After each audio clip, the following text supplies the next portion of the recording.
Magandang gabi po sa ating lahat. Bago natin pasimulan ang ating kwento, ay hayaan niyong batiin ko muna kayo ng isang matiwasay at mapayapang gabi saang panig man kayo ng mundo naroroon. At tulad po ng dati, ay hangad ko pong lagi na sana po'y nasa mabuti kayong kalagayan, ligtas sa anumang uri ng kapamakan at karamdaman.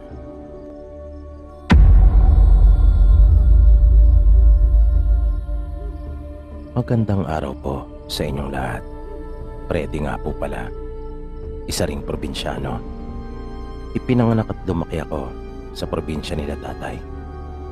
At itong ibabahagi ko pong kwento sa inyo ay totoo pong nangyari. Naganap po ito noong kami po ay mga bata pang magkakapatid. Maliit lang ang lupang sinasaka ng mga magulang namin noon. Pero dahil sa sipag nila at pagtsatsaga, kung kaya hindi namin naranasang mag-ikahos. Pero minsan ay meron nagpunta sa bahay namin na mag-asawa. At nakikiusap sila na kung maaari ay magtatayo sila ng maliit na kubo sa tabi namin. Ang kwento nila kanila tatay, galing pa sila ng karatig lalawigan at pinalaya sila ng may-ari ng lupa na kanilang binabantayan. Naawa naman sila nanay at tatay sa kanilang sitwasyon. Kaya lang, kung ipapahiram pa namin yung lupa namin para tirikan ng bahay nila, ay mababawasan pa yung malit na lupang tinatamnan namin. Kaya humingi ng pasensya ang mga magulang namin sa kanila at sinabing hindi sila mapapaunlakan sa kanilang kahilingan. Tahimik lang na umalis yung mag-asawa. Ang buong akala naman namin ay naunawaan nila ang aming mga magulang. Pero kanila palang dinamdam iyon at kinagabihan mismo ay kanila kaming binalikan. Ngunit hindi na sa anyo nang una silang magpunta sa amin. Walang tigil po sa kakakahol ang alaga naming aso noon. Pero takang-taka naman kami dahil panay na ang silip namin sa bintana para alamin kung sinong dumating, ay wala naman kaming makita. Mga may 15 minutos din siguro ganun yung alaga namin at hindi talaga tumitigil. Nang malapit na kaming matapos kumain ng aming hapunan, ay saka lang rin tumigil yung aming alaga. Nang matutulog na kami at kasalukuyan na akong nakahiga, ay bigla na lang naramdaman kong parang may dumapo sa aming bubungan. Di malinaw sa akin noong mga oras na yon kung ano iyon, pero mukha iyong mabigat. Dahil napansin kong lumundo talaga yung kahoy na sumasalo sa aming bubong. Hindi pa naman yero yung bubong namin noong mga panahong iyon. Hanggang sa naulit pa iyon. Kaya hindi lang iisa ang nasa bubong namin, naisip ko. Pero nakapagtataka lang ay hindi sila gumagalaw doon sa itaas. Pero naramdaman na rin pala ng tatay namin na merong nasa bubungan. At maya-maya lang ay bigla na nagkagulo. Nang kumuha si tatay ng kawayan at kanyang tusukin yung mga nasa itaas. Nung puntong iyon, pakiramdam ko ay parang may mga aso na nasa bubong namin at nagmamadaling makababa. Matapos iyon ay muli nang tumahimik ang buong paligid. Pero matagal pa bago ako nakatulog. Iniisip ko pa rin kasi yung nangyari. Kinabukasan ay nagulat na lang kami nang makita naming tinuklap yung isang bahagi ng aming bubong. Laking pasalamat na nga lang rin namin at walang masamang nangyari sa amin. Pero pagkukwento ni tatay, katabi niya ang kanyang itak sa kanyang pagtulog nung nagdanggabing iyon. At nagtataka siya kung bakit hindi man lang niya namalayan o naramdaman ang ginawang iyon sa aming bubong. Gayong napakababaw lang nitong matulog at madali lang nagigising. Ilang araw ding ipinagtanong-tanong ni tatay sa mga taga ron sa amin kung kanila bang nakita yung mag-asawa. Pero wala namang makapagsabi kung saan na nagpunta ang mga ito. Hanggang sa nakarating sa nayo namin ang balita ukol sa dalawang aswang na namamasok ng bahay sa ibang bayan. Kaya nang minsang mapag-usapan ng pamilya namin noon ang tungkol sa bagay na yon, ay laking pasalamat pa rin talaga ng mga magulang ko dahil hindi daw nila pinayagang makapagtayo ng bahay doon sa tabi namin yung mag-asawa. Kung hindi, ay nagkaroon pa sana kami ng kapitbahay na aswang at baka napahamak pa kami.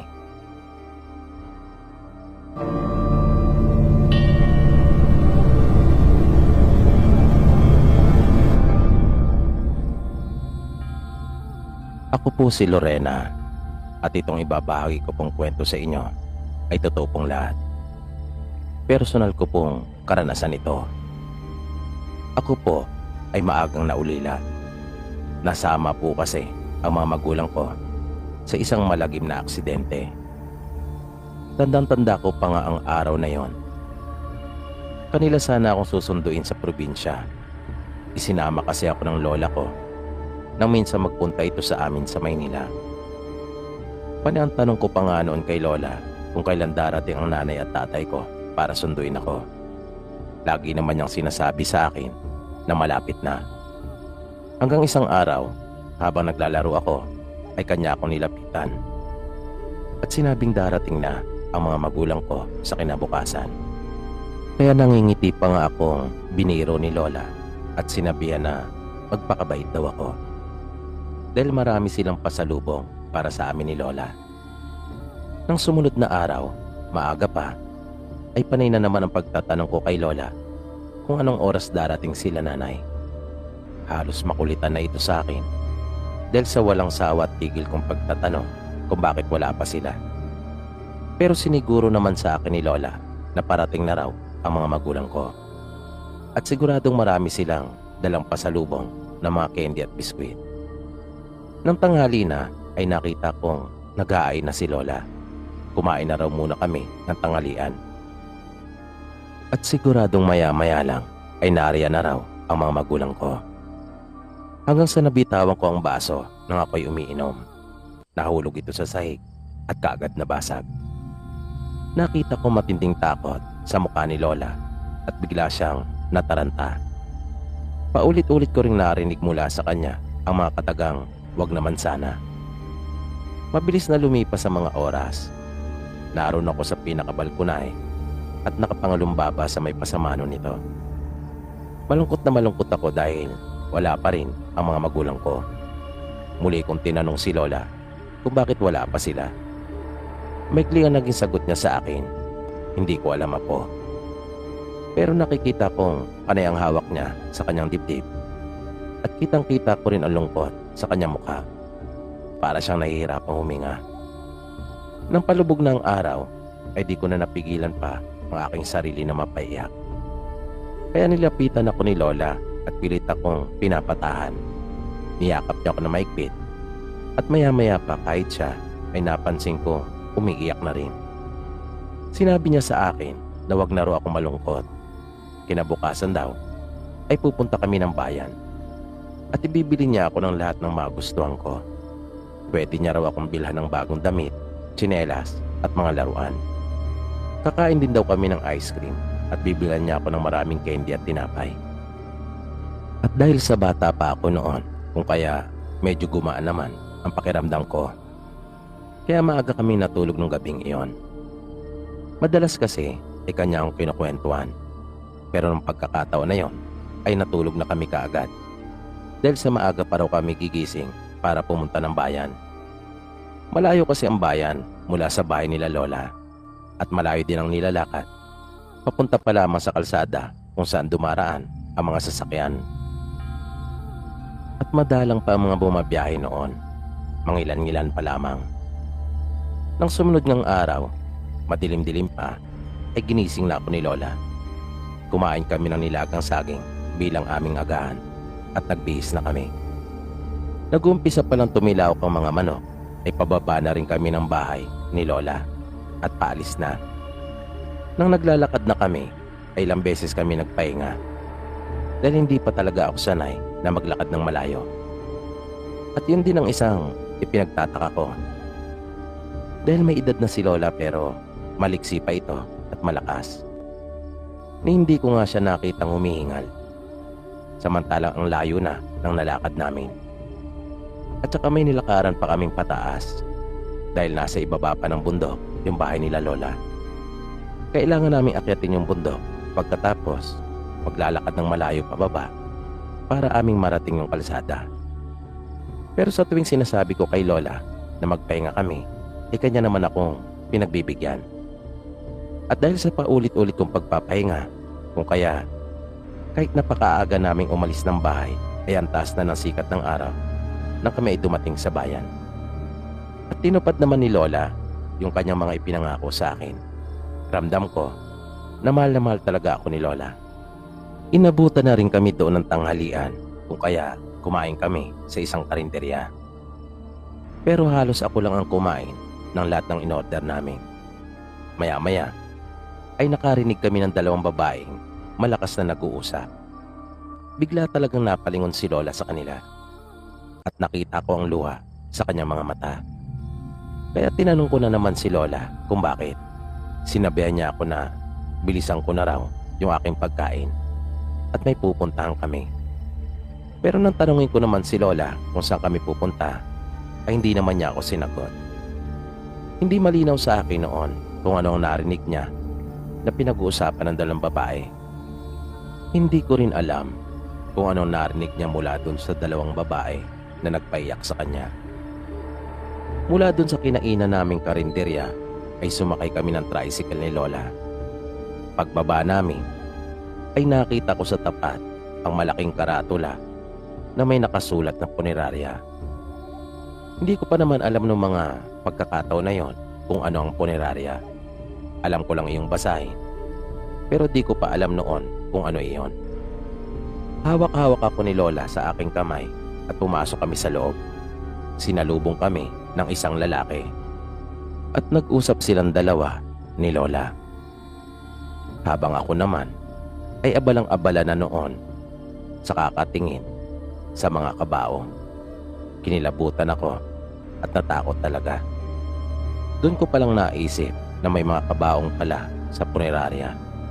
Maya-maya ay pinaupo na kami ng lalaki sa mahabang upuang naroon at iniwan kami nito. Makalipas ang ilang sandali ay muli itong bumalik at kinausap si lola. Pagtayo ni lola, kanya akong binilinan na wag aalis sa kinaupuan ko. Sandali lang daw siya. Tumango lang naman ako at tahimik na naghintay. Isinama si lola ng lalaki sa isang silid. Nakita kong pumasok sila doon. Maya-maya ay bigla ko nang narinig yung malakas na sigaw ni lola. At ilang sandali pa ay humahagulgol na ito sa pag-iyak. Narinig kong binanggit niya ang pangalan ng nanay ko. Pagkatapos, pangalan naman ni tatay. Pero parang sinisisi ni lola ang tatay ko, kung kaya naguluhan ako. Di ko talaga alam kung ano nangyayari noong mga sandaling iyon. Ilang minuto ring nanatili si lola sa loob na umiiyak. Paglabas niya ay mugto ng kanyang mga mata. Tinanong ko si lola kung bakit. Dito na niya sinabi sa akin na wala na raw ang nanay at tatay ko. Di ko iyon naintindihan dahil sa mura kong isipan ay napaisip talaga ako sa aking sarili kung papaano namang nangyari iyon. Nang nasa bahay na kami ay doon palang ipinaliwanag sa akin ni lola na napasama pala ang mga magulang ko sa isang aksidente. Narinig kong sinabi pa ni lola na sinubukan pa niyang kontrahin yung kanyang pamahiin na pagkabasag ng baso. Pero hindi na talaga nabago pa ang resulta at kinahinatnan. Nang sumunod na araw ay dumating sa bahay namin ang dalawang ataol at laman noon sila nanay at tatay. At natatandaan ko noon na ilang araw nang nakaburol ang mga magulang ko ay wala man lang ni isang nagpunta doon sa bahay ni lola para makipaglamay. Nang 5 araw nang nakalagak doon ang labi nila nanay at tatay ay saka palang may dumating. At iyon ay yung nag-iisang kapatid ni tatay at kanyang nanay. Pero sa mga taga roon, kahit isa ay wala talagang nagpunta. Kinausap ng nanay ni tatay si lola na kung maaari ay kanila nang dadalhin ang labi ni tatay. At kanila na rin akong kukunin para isama. Pumayag si lola sa una na dalhin nila ang bangkay ni tatay. Pero ang dalin ako ay hindi talaga ito pumayag. Pero nagmatigas din yung isang lola ko na nanay ni tatay at sinabing hayaan daw akong mamili. At kanya akong tinanong kung kanino ko gustong tumira. Mabilis naman ang naging tugon ko. Sinabi ko na ayaw kong sumama sa kanila.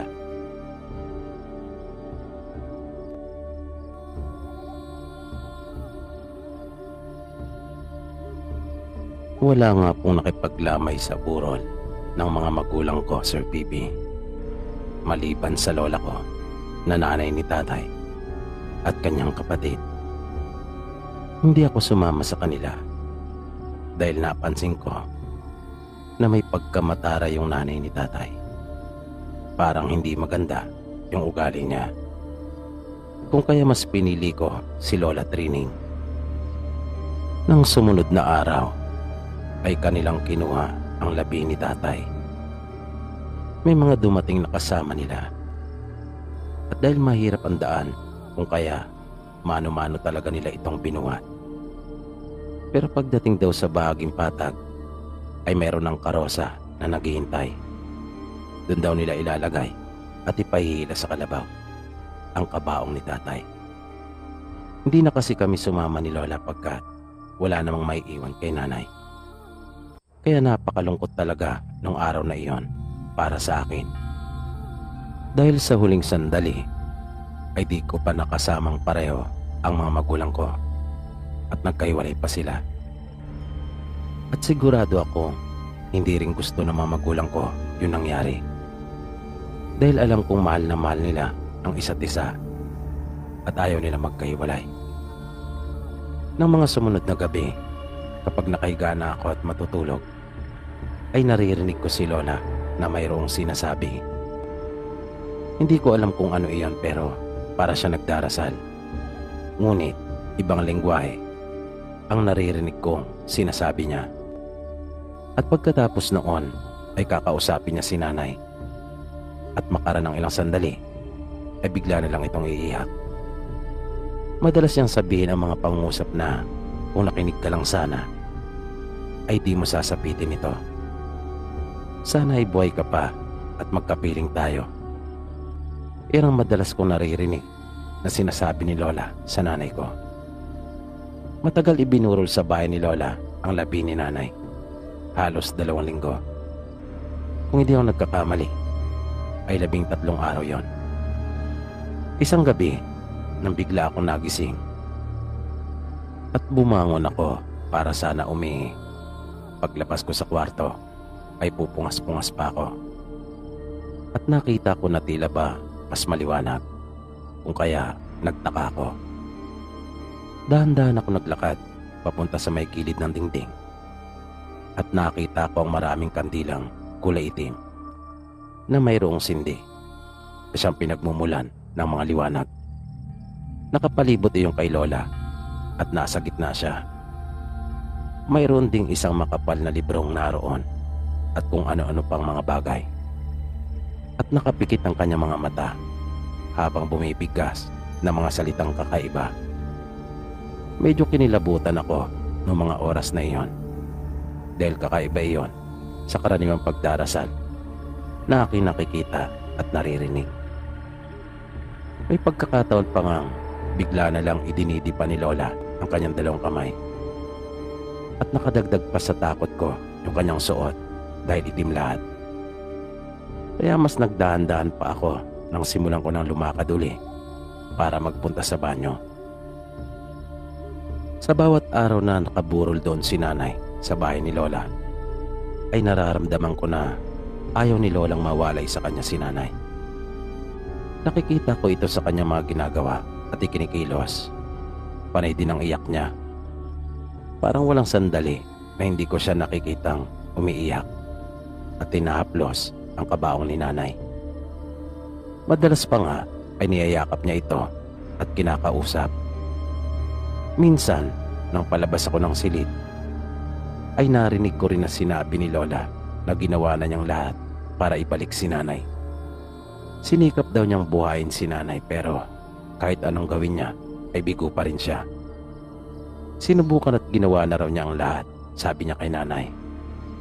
Hanggang sa nagdesisyon na rin si Lola na ilibing si Nanay. Pero dahil sa wala namang ibang tutulong sa amin, ay sa likod bahay lang namin siya inilibing. Sa maniwala kayo at sa hindi, halos si Lola lang ang gumawa ng lahat ng iyon. Dahil sa wala pa akong kakayahan, ang tangi ko lang magagawa ng mga panahong iyon para tulungan siya ay mga malilit lamang na bagay. Nakakapangilabot itong marinig, pero saksi ako sa mga ginawa at paghihirap ni Lola. Kitang-kita iyon ng dalawa kong mga mata. Pero nakapagtataka nga dahil sa kakaibang liksi at lakas pa ni Lola para sa edad niyang iyon. Tinalian niya ang ataol ni Nanay at hinila papunta sa likod ng bahay. Humukay siya malapit sa isang malaking punong mangga na nakahiga ang puno. Doon daw niya napiling ilibing si Nanay dahil doon madalas na naglalaro si Nanay nung bata pa ito. Magmula noon ay napansin kong naging tahimik si Lola at lagi itong malungkot. Madalas din niyang sabihin sa akin na palaging makinig at sumunod sa lahat ng kanyang mga sinasabi, pagkat makabubuti raw iyon para sa akin. Alam kong mahal na mahal ako ni Lola. Kahit hindi niya pa sabihin, ay nararamdaman ko iyon.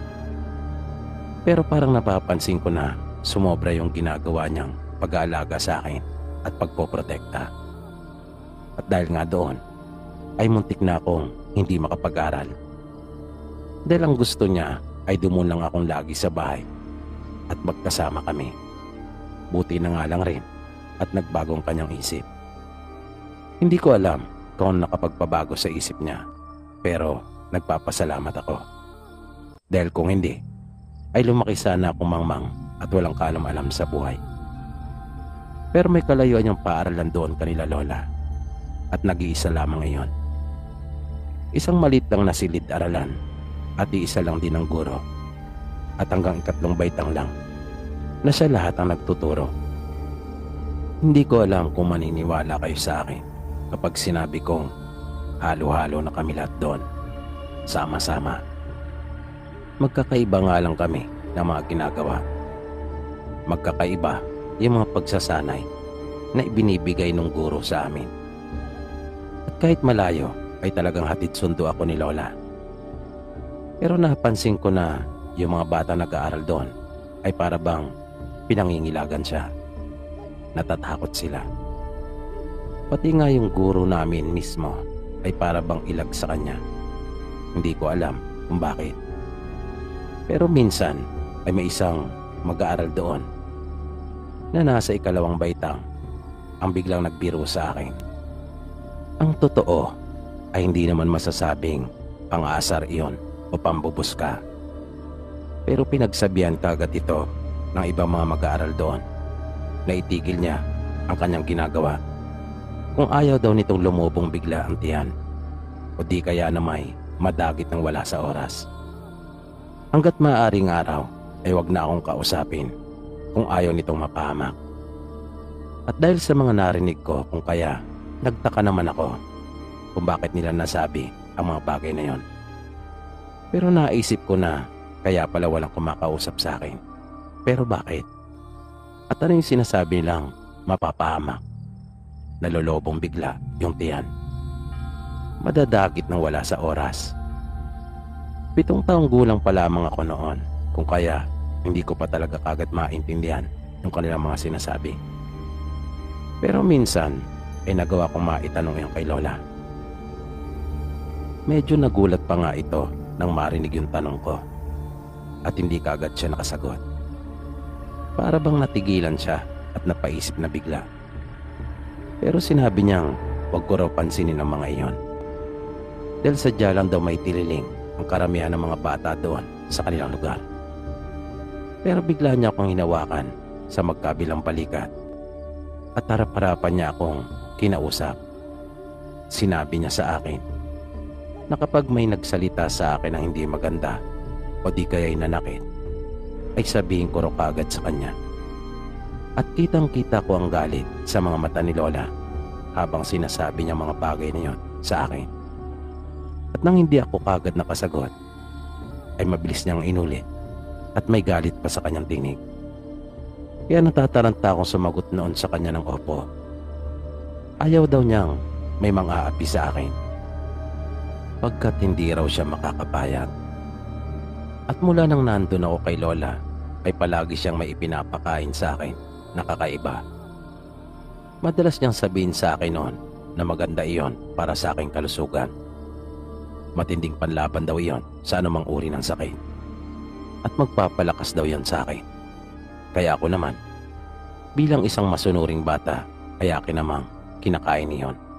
Walang tanong-tanong. At napansin ko rin noon na napaka mapamahiin ni Lola. Ultimo nga huni ng butike ay may kahulugan para sa kanya. Pero isa lang ang masasabi ko. Nagkakatotoong lahat ng mga sinasabi ni Lola. Tulad na lamang nang minsang humuni ang butike, ay kagad niya akong inutusan na kunin ko na ang aming mga sinampay pagkat uulan na raw. Pero nang sumilip naman ako sa labas ay tirik na tirik ang araw. Pero mabilis ko pa rin namang sinunod ang utos ni Lola. At matapos kong maipasok ng lahat sa bahay ng aming mga sinampay, ay biglang ang umulan. Umulan ng malakas habang matinding sumisikat ang araw. Nang matapos ko ang ikatlong baitang, ay kinailangan kong lumipat na sa mas malaking paaralan. At di hamak na mas malayo ito. Mas marami ang nag-aaral doon kumpara dun sa aking pinanggalingan. At napansin ko kaagad na mas maraming malulokong bata na nag-aaral doon. At mayroong diskriminasyon pagdating sa katulad kong nakatira sa malayo at taga-bukid, na ang kasing katumbas ay taga-bundok. At dumating na nga yung kinakatakutan ko. Dahil lang minsan pumasok ako, ay ako na ang kanilang napagdiskitahan. Nung una ay tiniis ko lang lahat dahil ayokong mag-alala si Lola. Mahal na mahal ko ang lola ko. At naalala ko yung tagpo na kung saan ay nagpaalaala siya sa akin. At ramdam na ramdam ko na seryoso siya sa kanyang mga sinasabi sa akin. Kaya hindi ko alam kung anong maaari niyang gawin. Kaya naisip kong baka ikapahamak pa iyon ni Lola. Kung kaya hindi na ako nagsumbong pa sa kanya. Sinuway ko ang pili ni Lola. Pero dahil doon ay nagkamali ako. Dahil sa ginawa kong iyon ay mas lalo pa silang umabuso. Mas naging matindi pang lalo yung mga ginagawa nila sa akin. Mas lalo nilang tinapak-tapakan yung aking pagkatao. At hindi lang umangga doon yung kanilang kasamaang ginagawa sa akin. Dahil humantong na iyon sa pananakit. Isang bagay na hindi talaga nila dapat ginawa. Dahil nagkaroon talaga iyon ng pasa at sugat. Nagkalastro ako. At hindi ko na yun maaari pang maitago. Kahit anong pagdadahilan ng gawin ko kay Lola para ilihim iyon, ay malabo talaga itong maniwala. Tiyak na malalaman at malalaman din niya kung anong totoo. At gano'n na nga nangyari.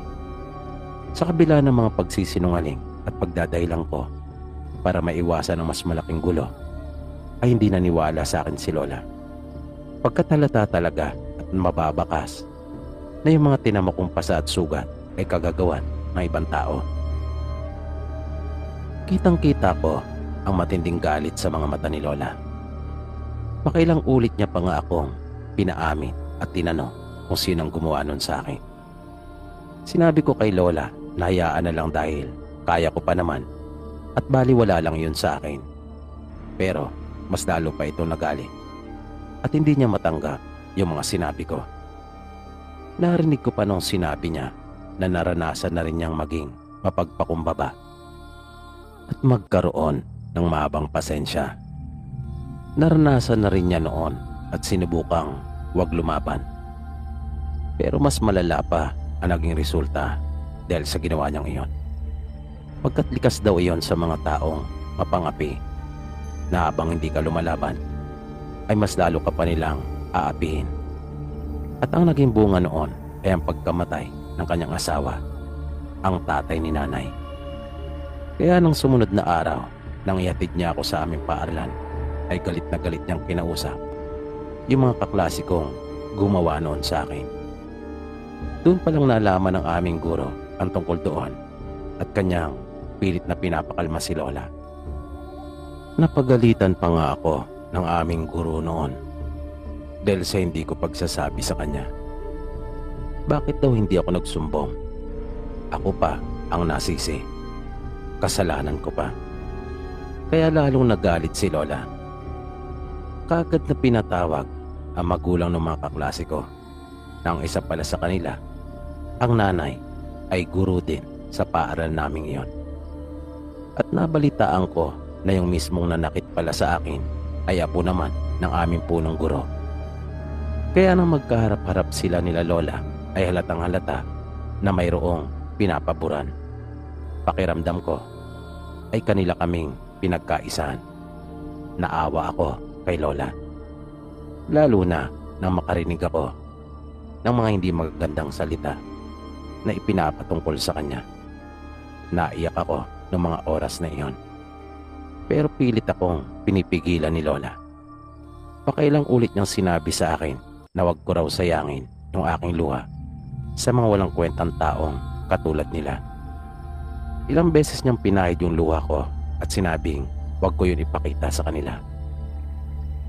Nang mapansin ni Lola na walang pupuntang maganda yung aming pakikipag-usap sa kanila, ay bigla na itong tumayo at tinuwakan ako sa kamay. Lumabas na kami ng opisina ng punong guro at hindi na niya ako pinapasok pa nung araw na iyon. Nagmamadali kaming umuwi. Habang naglalakad kami ay napapansin kong walang imik si Lola. Ramdam ko na masamang masama talagang kanyang loob dahil sa nangyari. Dahil ako na nga ang naargabyado ay parang pinapalabas nilang ako pa at si Lola ang mali. Kung kaya nga umalis na lang kami ni Lola nang mapansin niyang wala kaming makukuhang anumang maaaring pumabor sa amin. Pagdating namin sa bahay ay nanatiling wala pa ring imik si Lola. May nararamdaman ako sa aking sarili na para bang may gagawin talaga ito para kanya akong maipagiganti. Di ko alam, pero ang lakas talaga ng kutob ko. Kung kaya nakiramdam ako, ang nasa isip ko ay pipigilan ko si Lola kapag bigla nitong naisip na umalis. Baka kasi sugurin niya sila. Kaya naging mapagmatsyag ako. Lagi kong sinusulyapan si Lola. Binabantayan ko siya. Kinagabihan, kunwari ay matutulog na ako nang pumasok ako sa aking kwarto. Pero nagtutulog-tulugan lang ako. Nakahiga lang ako noon. Pero gising na gising at nakikiramdam na mabuti. Maya-maya ay naramdaman kong bumukas bigla yung pinto ng aking silid. Kung kaya nagtaka ako.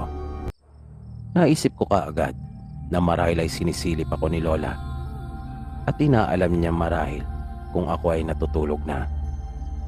Kaya biglang bumilis ang pagtibok ng aking puso. Baka aalis nga si Lola at manunugot. Kung kaya tiningnan niya at inalam kung tulog na ako.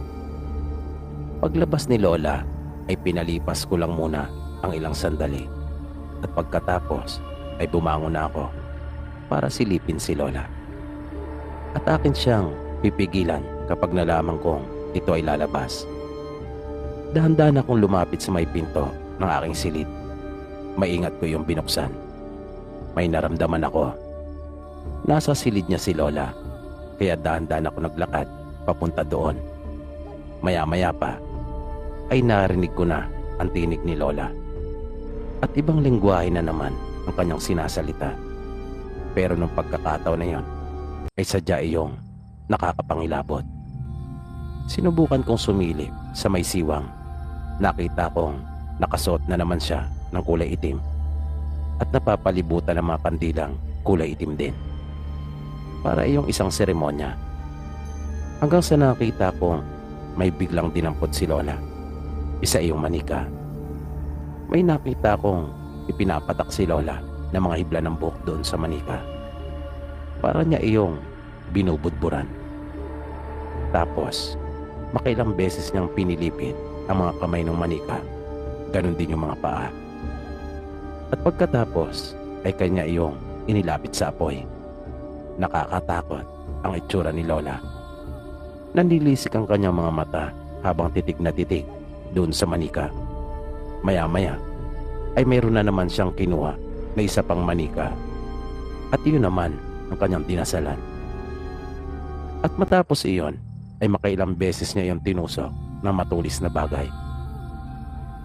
Hindi ako sigurado kung ano yung matulis na bagay na yon, pero sigurado kung hindi karayom ang aking nakita. At may mga inilagay siya sa gitnang bahagi ng manika. Tama nga ang kutob ko na may gagawin talaga si Lola para maipagiganti ang kaapihang naranasan ko. Pero mali ako sa naisip na paraan na kanyang gagawin. Hindi ko akalain na may nalalaman palang ganong karunungan si Lola. Wala talaga akong kamalay-malay na isa pa lamang kukulang ang lola ko. Pero hindi pa yun ang mga nadiskubre ko tungkol kay Lola. Dahil sa paglipas ng panahon na magkasama kami, ay unti-unti na ako naliwanagan sa kung ano ba talaga ang tunay na pagkatao ng lola ko. Maaring kamuhian siya at katakutan ng maraming tao, pero isa siyang mabuting tao, mapagmahal at mapagmalasakit. Pero dahil sa kasama ng iba, kung kaya napilitang kumapit sa patalim at yakapin ang itim na lihim na karunungan para makamit ang hustisya.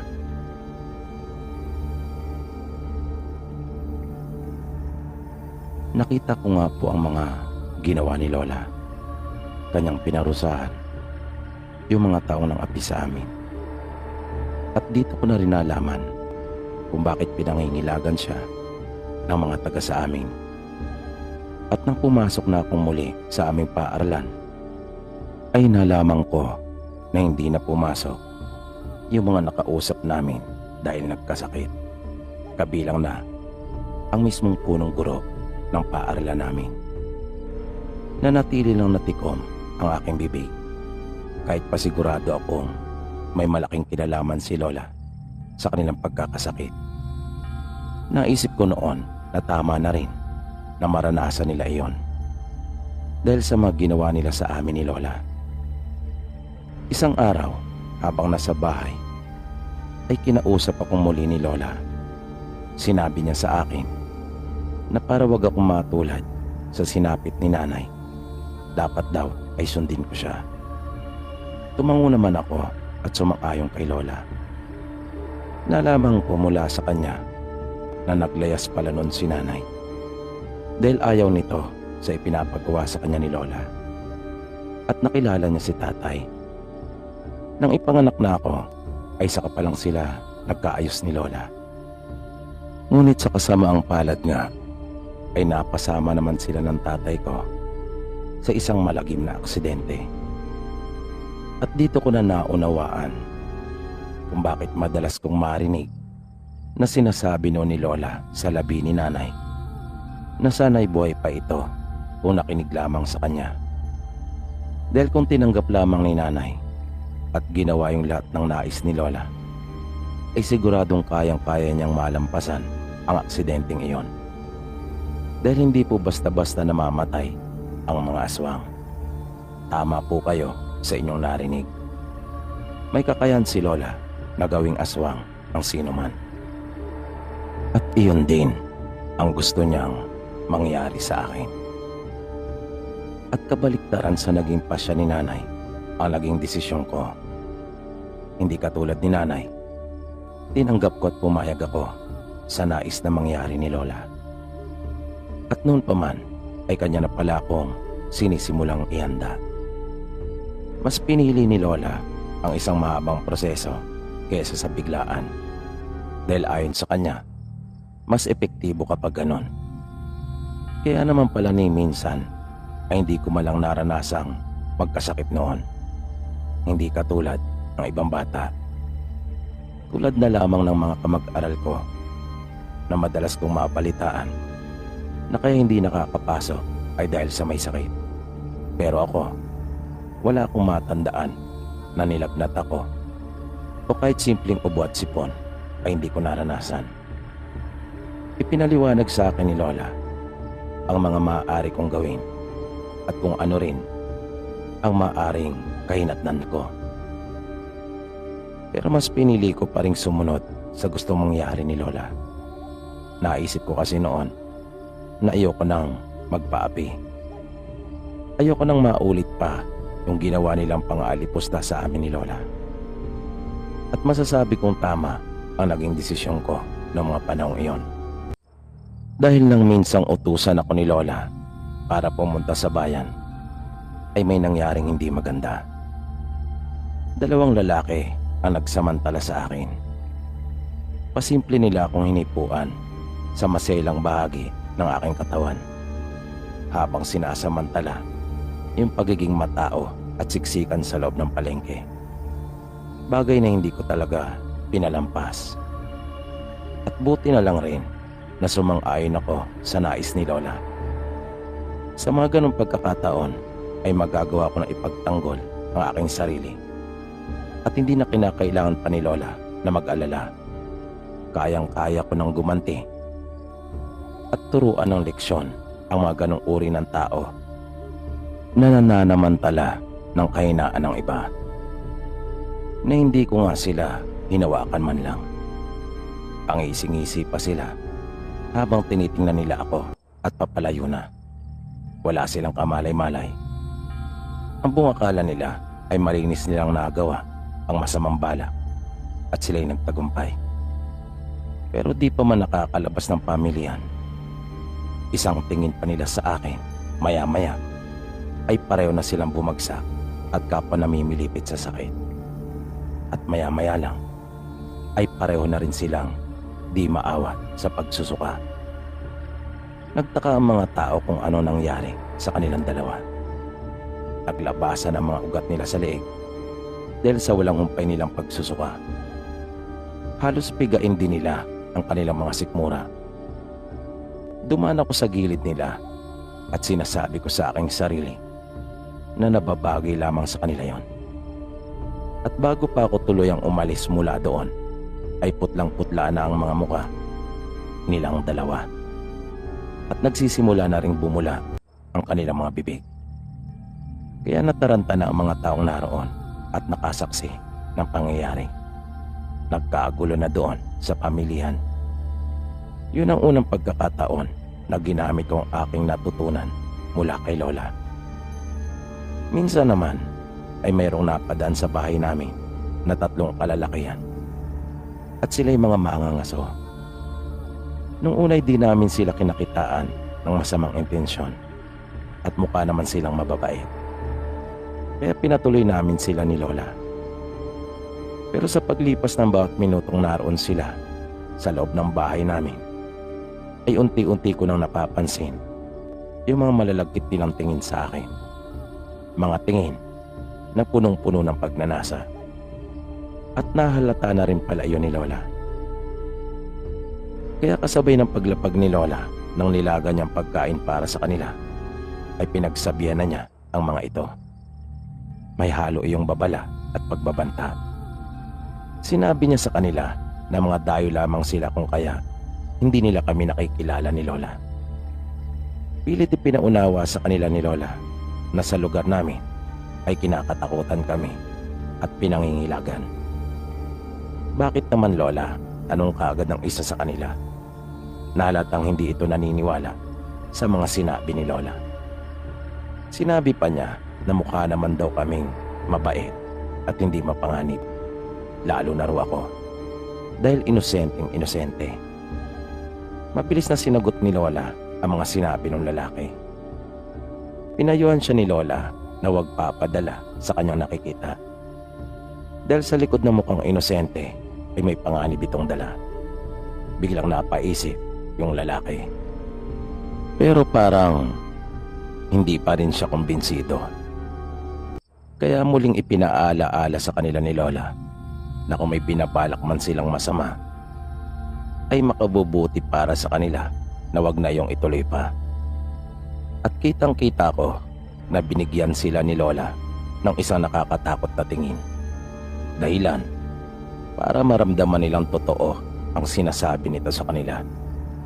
At makaran lang ang ilang sandali ay nagdesisyon na silang umalis. Nagpasalamat sila sa amin ni Lola pero halatang medyo dismayado sila. Pero sa loob ko, naisip ko na mas mabuti na rin talaga at hindi nila itinuloy yung masama nilang iniisip. Dahil nakasisiguro akong mapapahamak lamang sila. At napatunayan ko ito sa ilang pagkakataon. Tulad na lamang nang minsang may nagnakaw ng mga nyog na inipon namin ni Lola. Plano sana namin na magbenta ng ilang sako ng kopra. Dahil plano ni Lola na mapalitan na ng yero yung aming bubong. At ang mapagbebentahan sana ng kopra ay siya namin gagamitin para ipambili. Di ako sigurado kung anong oras na nung mga sandaling iyon. Basta bigla na lang nagising si Lola at kinalabit niya ako. Kaagad din naman akong nagising at sa senyas pa lang ni Lola ay naintindihan ko na. Nakita ko kaagad ang matinding galit sa mga mata ni Lola. At di pa man ay umusal na kaagad ito ng mga kataga. Di nagtagal ay narinig ko na ang malakas at nakakagimbal na pagsigaw nung magnanakaw. Naabutan namin ito na nakaupo na sa lupa at nagmamakaawa. Mayroon siyang nakikita. At sigurado akong kung ano man ang kanya nakikita ay pihadong hindi magandang pangitain iyon. Ganong kahusay ang nalalaman ni Lola. Kaya niyang baliwin ang sino man tao sa pamamagitan lamang ng mga orasyong nalalaman niya. Umalis ang lalaki na yon na wala sa kanyang sarili at tuluyan na itong nasiraan ng bait at naging palaboy. Nagtaka ang mga kaanak nito maging ang mga tao nakakakilala sa kanya. Di nila alam kung bakit bigla na lang itong nasiraan ng ulo. Marami pang mga pangyayari sa buhay namin ni Lola ang hindi ko makakalimutan. At isa na dito, yung pagbintangan siya ng isang taga roon sa baryo namin na siya umanong kumulam sa kanyang anak at naging dahilan ng agaran nitong pagkamatay. Galit na galit yung mga tao sa amin ni Lola. Sinugod pa nila kami sa bahay at pinagbantaan. Pero ang totoo, may galit lang pala yung manggagamot kay Lola, kung kaya siya ang itinuro nito sa pamilya ng bata. Buti na nga lang at namagitan yung kapitan. Napakiusapan niya ang mga tao kung kaya hindi nila nagawang maituloy yung pagsunog sa aming tinitirahan. Sinabi ni Lola sa kanila na namumuhay kami ng tahimik at malayo sa mga tao upang makaiwas sa gulo. Ipinagdiinan din namin na wala naman silang sapat na dahilan. Wala silang ebidensya. Kung kaya wala silang karapatan na gawin sa amin yon. Sa galit ko, pinalipas ko lang ang ilang gabi at inakyat ko yung bahay ng manggagamot. Pero hindi ako nagtagumpay. Masasabi kong mahusay din yung manggagamot at nagawa pa nga niya akong masugatan. Pero salamat na lang din dahil sa mga ginawa ni Lola sa akin. Dahil hindi ako ganon kadaling mapatay. Kaya tama talaga yung sabi ni Lola. Kung nakinig lamang sa kanya si nanay, ay siguradong buhay pa sana ito noong mga panahong iyon at kasama namin. Dahil sa mga binigay at itinuro sa akin ni Lola, ay nagagawa akong mapaghilom ng mabilis ang sugat ko sa pamamagitan lamang ng sarili kong laway. At wala kang mababakas na kahit ano, walang pilat, walang bakas ng anumang sugat, at para talagang walang nangyari.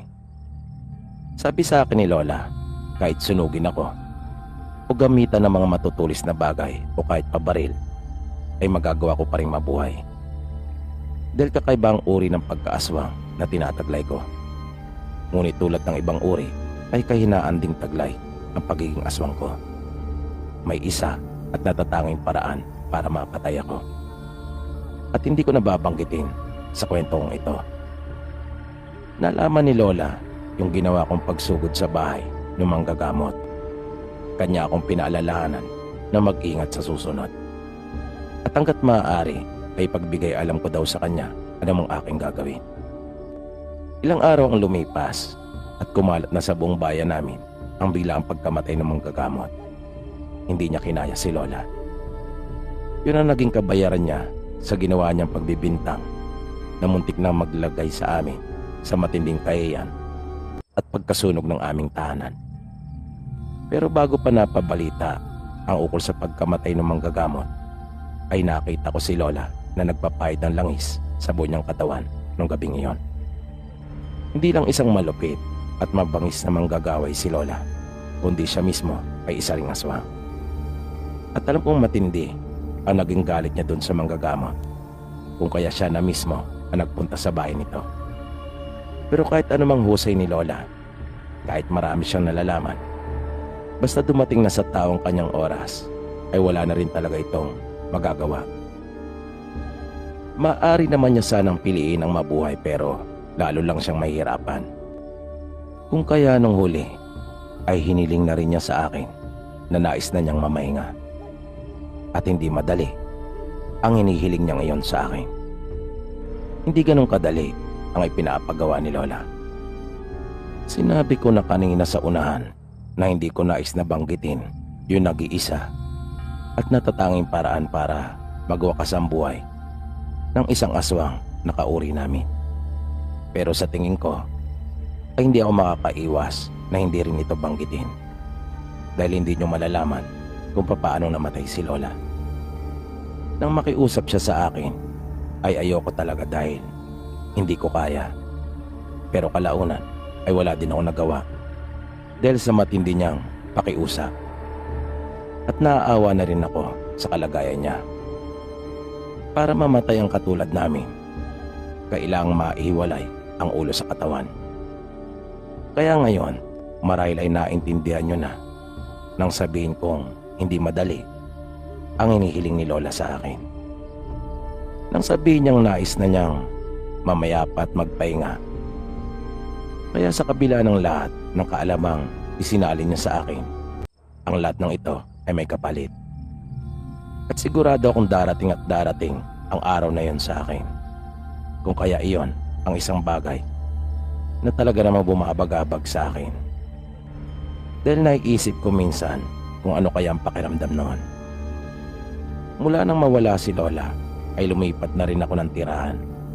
Iniwan ko yung bahay ni Lola at nagpakalayo-layo. Namasukan ako bilang isang kasambahay at marami akong mga naranasan. Minsan, nagagamit kong aking kaalaman para matulungan yung pamilya na pinagsisilbihan ko. Kung minsan naman, ay nagagamit ko rin ito para maningil sa lahat ng kalupitang nararanasan ko. Hanggang sa nagkaasawa rin ako at nagkaroon ng sariling pamilya, inilihim ko sa aking mag-anak ang totoong pagkatao ko. At ngayon ko naunawaan na tama din pala ang naging desisyon noon ni nanay. Pero hindi rin niya kami masisisi ni Lola. Dahil kahit anong bait pa ng hayop kapag nasukol, ay lumalaban din para mabuhay. Kaya kung nakagawa man kami ni Lola ng mga bagay na labag at maaring masama sa paningin ng iba, yun ay dahil na rin sa matinding pinagdaanan namin. At bago po tayo tuluyang magpaalam, ay nais kong samantalin ang pagkakataon upang magpasalamat sa inyong lahat na walang sawang sumusuporta at nakikinig dito po sa ating programa. Ganon din sa mga kababayan nating OFW at Marino sa buong mundo na walang sawa ring sumusubaybay sa lahat ng ating mga kwento. Maraming salamat po sa inyong lahat sa pakikinig at pagsubaybay. Hanggang sa muli.